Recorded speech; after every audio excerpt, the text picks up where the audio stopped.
बहुत ध्यान रख के बहुत अच्छा सा केयरफुली थिंकिंग थ्रू करने के बाद में ये डिज़ाइन बनी है। अब इस फेंस के लगने के बाद में कैटल का, किसी भी जानवर का, पशु का ट्रैक पे आना प्रैक्टिकली ज़ीरो हो गया है। ये एक ऐसा इनोवेशन किया है जिस इनोवेशन को लोगों ने स्वीकारा है। इस फेंसिंग के करने के कारण मुंबई से अहमदाबाद के रूट को 160 की स्पीड पे लाना संभव हो गया है। ये एक बहुत ही इनोवेटिव डिज़ाइन है फेंसिंग की, जिसमें बहुत ध्यान रख के बहुत अच्छा सा केयरफुली थिंकिंग थ्रू करने के बाद में ये डिज़ाइन बनी है। इस डिज़ाइन को पूरा मुंबई से लेके अहमदाबाद तक के रूट में लगाया गया है। इसका फ़ायदा ये है कि अब इस फेंस के लगने के बाद में कैटल का, किसी भी जानवर का, पशु का ट्रैक पे आना प्रैक्टिकली ज़ीरो हो गया है। और जो बहुत बड़ी रिस्क होती थी, गाड़ी जब तेज़ चल रही है, तेज़ चलती गाड़ी के सामने जब कैटल आ जाता था, बहुत बड़ी एक रिस्क होती थी। ये एक ऐसा इनोवेशन किया है जिस इनोवेशन को लोगों ने स्वीकारा है। किसी भी गांव में अगर कंक्रीट की फेंसिंग करते थे, लोग उसको स्वीकारते नहीं थे क्योंकि वो गांव को एकदम प्रैक्टिकली डिवाइड कर लेता था।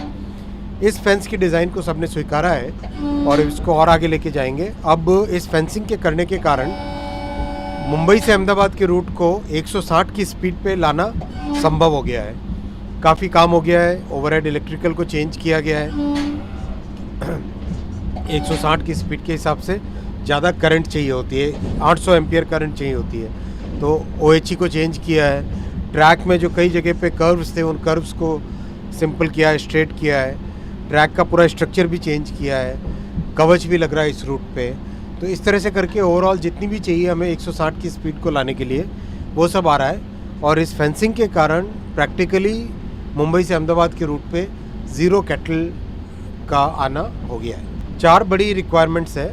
सबसे पहली रिक्वायरमेंट होती है जो ओवरहेड इलेक्ट्रिसिटी का जो वायर है, OHE की पूरी कैटनरी को चेंज करना पड़ता है, क्योंकि 800 एम्पियर की करंट चाहिए होती है, तो उसमें 2x25 kV लगाना पड़ता है। दूसरा, ट्रैक का स्ट्रक्चर चेंज करना पड़ता है, स्लीपर की डेंसिटी, कॉम्पैक्ट नए, पूरा जो बैलास्ट है नया डालना पड़ता है। तीसरा, यथासंभव कर्वेचर चेंज करना पड़ता है, जहाँ पे कर्व्स है उसको सीधा करने की कोशिश करनी पड़ती है।